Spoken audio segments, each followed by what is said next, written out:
estamos de volta com o Brasil em Debate, hoje discutindo o voto facultativo. Nossos convidados são os deputados Nilson Leitão, do PSDB do Mato Grosso, autor de uma proposta de emenda à Constituição que acaba com o voto obrigatório, e Chico Alencar, do PSOL do Rio de Janeiro, contrário a essa mudança. Eu sou Fabiana Mello e lembro a você que este programa é uma produção conjunta da Rádio Câmara e da TV Câmara.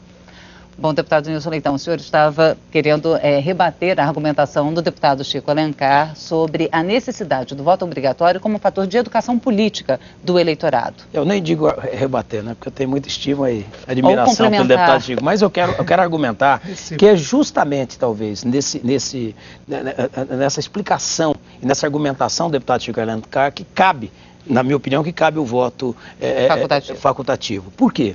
Porque, na verdade, eu acho que é exatamente o inverso. O eleitor, ele tá se sentindo obrigado a ir lá votar num sistema que ele não acredita.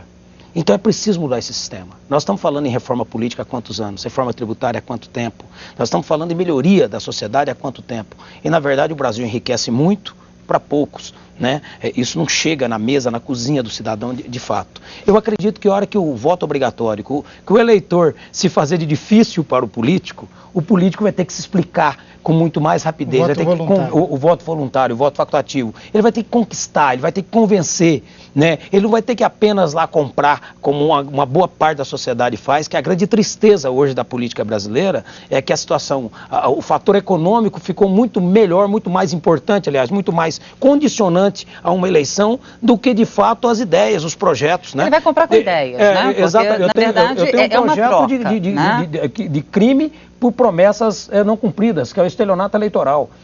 Esse projeto está tramitando na casa. Eu acredito muito que nós precisamos desobrigar um pouco e desvincular de vez aquilo que já é desvinculado. A sociedade já não se sente tão vinculada ao Congresso Nacional, à classe política como um todo. Basta ver as lutas por segmentos. A classe médica vem lutar por algo aqui, acaba a luta dela, ela vai embora. Ela não continua lutando pelos dentistas ou pelos enfermeiros, e assim por... É cada um por si. Esse é o fato. Porque o individualismo que o deputado Chico Alencar não tem essa ligação. Não tem essa ligação. Eu acredito que é necessária a classe política como um todo, é claro que eu generalizo, mas não é assim que funciona, nós precisamos ter o instrumento da conquista através das ideias, do convencimento. Não é apenas o argumento fácil daquela propaganda massificada, aquilo que insiste na cabeça do cidadão todos os dias, aquela mentira que acontece todos os dias para convencer o cidadão a votar. Vou dar um exemplo aqui como oposição. O governo federal, nesse momento, está fazendo uma propaganda regionalizada. Escolheu 5 estados, não sei se o deputado Chico já sabe disso, mas é uma coisa recente, fazendo uma propaganda regionalizada. O governo federal está construindo o estádio, está construindo o VLT, está construindo rodovias para a Copa do Mundo. Não é verdade. É dinheiro financiado, com juros altíssimos, quem vai pagar isso são todos os municípios, vai tirar dinheiro da saúde, da educação de cada município, independente da condição econômica de cada município, e vai pagar essa conta. Esse dinheiro não é uma obra do governo federal. Então está vendendo aquilo que não é dele, é uma mentira. Então isso conquista voto daqueles menos avisados. Então nós precisamos mudar essa leitura da legislação em relação à propaganda institucional, que é muito mais propaganda promocional do que uma propaganda informativa. Então são vários setores que a classe política tem que mudar, e só vai mudar a hora que sentir que o eleitor distanciou dele. O Brasil, ele precisa, na minha opinião, entrar pela porta do fundo nesse debate. Entender que a parte mais importante do sistema político é o eleitor, é o cidadão.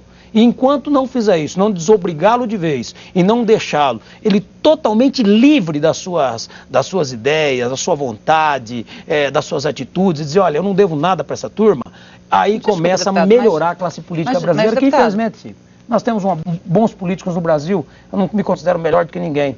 Mas o sistema está apodrecido, claro. O modelo está apodrecido. Mas desculpe, se o voto se tornar facultativo, o gasto em propaganda não vai ter que ser aumentado, principalmente, aí é que não vai ser necessário gastar mais com propaganda?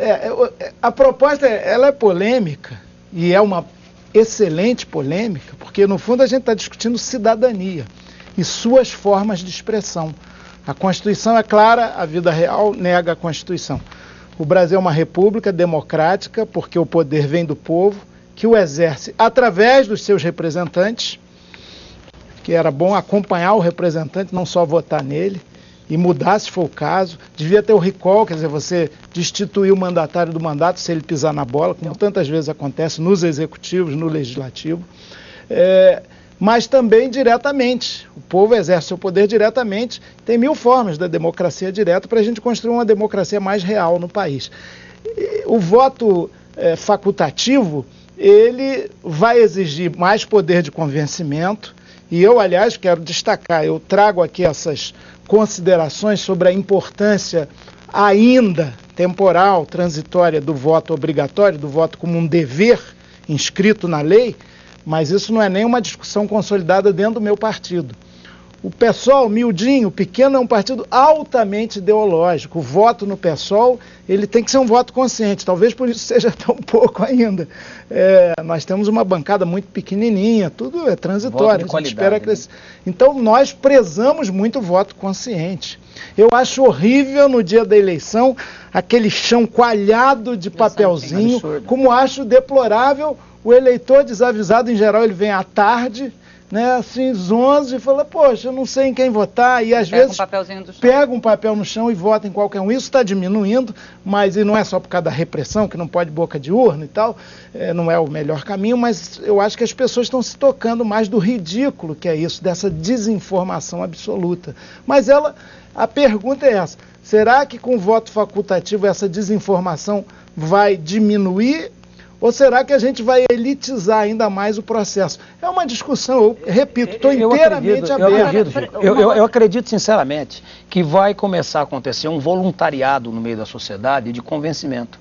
As pessoas, ou os formadores de opinião, vão começar a sair do seu canto acomodado e vão começar a procurar aqueles que não se preocupam com a eleição. Que é o que acontece, por exemplo, nos Estados Unidos. Exatamente. Né, eu acho que nós vamos cair no primeiro momento aí para 50%, 45% de eleitores que vão no voto facultativo. Já numa segunda eleição, isso vai começar a subir, não vai cair mais. Ele não vai mais ser derrubado porque um vai começar a contaminar o outro, independente de partido político, de lado disso. O Brasil precisa ser refeito na questão política. Ele precisa se refazer. Nós saímos de uma ditadura, entramos na democracia, levamos uma paulada na era Collor, né? E depois outros escândalos que não se pararam, isso é normal no mundo democrático. No poder econômico. No poder econômico. O fato é que a classe política ainda não compreendeu, não quer compreender. Já apresentaram aqui 3 ou 4 propostas de reforma política. Nenhuma serve, ninguém quer. Entender que às vezes um item, que é um teto de gasto em campanha eleitoral, o tempo igualitário de propaganda, eu não acho que o PSOL tem que ter menos tempo do que tem que estar no governo para poder falar suas ideias. Eu sou contra esse modelo. Aliás, eu também tenho uma proposta, que eu até pedi que fosse aprovada, não consegui incluir, de que só valesse o tempo da majoritária, não valesse mais tempo da proporcional, contando para a majoritária, em termos de televisão e programa eleitoral. Deputado Nilson Leitão, o senhor é líder da minoria também.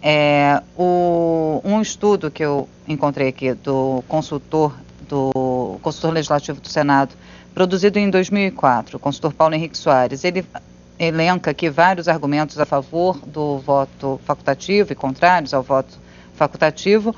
Em um deles, ele coloca que, descontados justamente as abstenções, os votos brancos e nulos, naquele momento, em 2004, os votos válidos giravam em torno de 50%, semelhante ao comparecimento do eleitorado norte-americano às eleições. Ou seja, mesmo sendo obrigatório, o percentual de votos válidos no Brasil é até semelhante. Porque a multa é quase nada. Agora, nos Estados Unidos, os dias nos quais o eleitorado pode comparecer são dias de semana e são vários dias. Não é apenas um dia e num domingo, né? Então, no qual a disputa entre o lazer, né, um feriado, e a urna ainda é mais difícil. Teve gente que perdeu a eleição em segundo turno por causa de feriado. De feriado decretado próximo às eleições, então feriado, né, final de semana prolongado, isso já foi estudado, né? E pessoas, inclusive o impacto das pesquisas, inclusive de opinião, pesquisas eleitorais divulgadas próximas. Então, já foi feito, inclusive, esse estudo do efeito das pesquisas.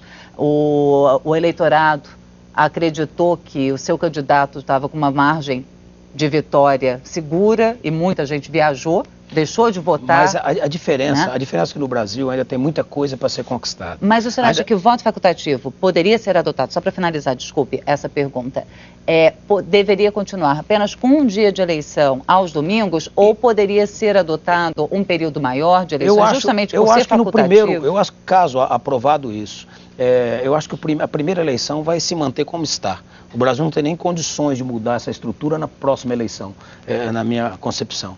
Mas eu acho que isso vai se adequando com o tempo. Mas acredito que o Brasil não pode copiar tudo dos Estados Unidos, até porque os Estados Unidos têm muitos segmentos já consolidados, muitas vitórias já alcançadas que nós precisamos alcançar. A logística dos Estados Unidos é uma luta que você não escuta, né? Não vou falar dela agora. Não, até porque o sistema de votos lá é muito inferior ao nosso, né? As majoritárias, de alguma maneira, são indiretas. O sistema é diferenciado. Eu acredito que o Brasil, eu acho que a grande sacada do voto facultativo, o grande charme do voto facultativo, é exatamente dizer para o eleitor, olha, você é importante para o Brasil, mas você que vai ter que definir isso, não eu. Não sou eu que tenho que falar que você é importante, você tem que se sentir importante, você que tem que se sentir decisivo, é você que tem que sair para a rua e dizer, olha, eu preciso ajudar a mudar a minha cidade, eu preciso melhorar a saúde daqui, o saneamento. E esse vai ser o debate. O seu voto realmente vai fazer a diferença. O seu voto vai fazer a diferença a partir do momento que ele não é obrigado. É a diferença você tratar um jovem na sua fase em que ele está ali precisando decidir as coisas. A hora que você pressiona ele, ele vai ter um tipo de atitude. A hora que você não pressiona, deixa ele solto, ele vai ter outro tipo de atitude. Eu acredito muito nessa maturidade muito próxima da primeira eleição. Eu acredito que as redes sociais, esse novo momento que o Brasil vive e também esse momento em que o Brasil está aí com todas as suas mazelas mostradas para o mundo, todo mundo sabe que o Brasil é um dos países que está vivendo o pior momento de corrupção de toda a sua história. A população está indignada com a falta de tudo que precisa ser feito. Eu acredito que vai ser uma motivação enorme. Vai ser exatamente ao contrário. O voto facultativo vai dizer a ele, olha, estamos dando uma carta branca. Nós da classe política, nós dos poderes, entendemos que estamos devendo ao país e que vocês precisam nos ajudar. O que o deputado Chico falou não é apenas votar, é ajudar, é ir nas câmaras municipais, a cada quadrimestre, a prestação de conta da lei de responsabilidade fiscal, que está lá na lei, mas o povo não vai na Câmara. É o povo entender o que é essa prestação de conta, esse balancete, os números do Brasil, o que realmente tem de saldo no fundo de garantia, o que é de fato os programas que o governo lança, o que é sucesso, o que é propaganda, né? Eu acho que esse acompanhamento vai ter muito mais pessoas ativas prestando atenção nisso, do que hoje, como é que ele se sente apenas, ele só é cidadão quando ele vota, a partir dali ele vai cuidar da vida dele. Deputado Chico Alencar, para encerrar, convence? Não, são argumentos fortes, né? Eu não estou preocupado em me definir agora quando a gente tiver essa proposta para ser apreciada no plenário da Câmara. Certamente o meu partido, o pessoal vai tomar uma posição, fazer uma boa discussão com a sua própria base. Eu também não discuti nem do meu partido ainda. Pois é. Eu vou discutir ainda. Eu acho que os partidos ainda não têm definição quanto a isso. Agora, nas ruas, que tem dito muitas coisas para nós, e a juventude sobretudo, nas suas manifestações, a consigna voto voluntário, voto facultativo, não foi tão forte quanto voto aberto no parlamento, contra a corrupção, né, contra as falcatruas na política. Então, acho que há um grau ainda de crença na representação, embora o sistema político esteja muito degradado, esteja muito dominado pelo poder econômico. Essa questão do voto obrigatório ou voluntário é uma questão que deve ser discutida, mas não é ela a fiadora da qualidade da representação. Enfim, vamos num processo. Eu acho que esse debate aqui hoje, esse programa, você que está assistindo aí na TV Câmara, deve ajudar a formular isso. Uma vez eu fiz um argumento num debate de rádio, dizendo o seguinte, olha, quem não vota não pode nem reclamar da iluminação da sua rua ou da falta de segurança. Porque aí se exime da responsabilidade. Pois ele se omitiu. Mas aí um ouvinte me retrucou dizendo assim, não, mas eu pago impostos, então eu continuo cidadão, eu vou cobrar os meus direitos dos impostos. Claro. É uma visão meio economicista, eu prefiro combinar o econômico e o político. Deputados, muito obrigada. Eu agradeço aos deputados Nilson Leitão, do PSDB do Mato Grosso, e Chico Alencar, do PSOL do Rio de Janeiro, pela presença aqui no Brasil em Debate.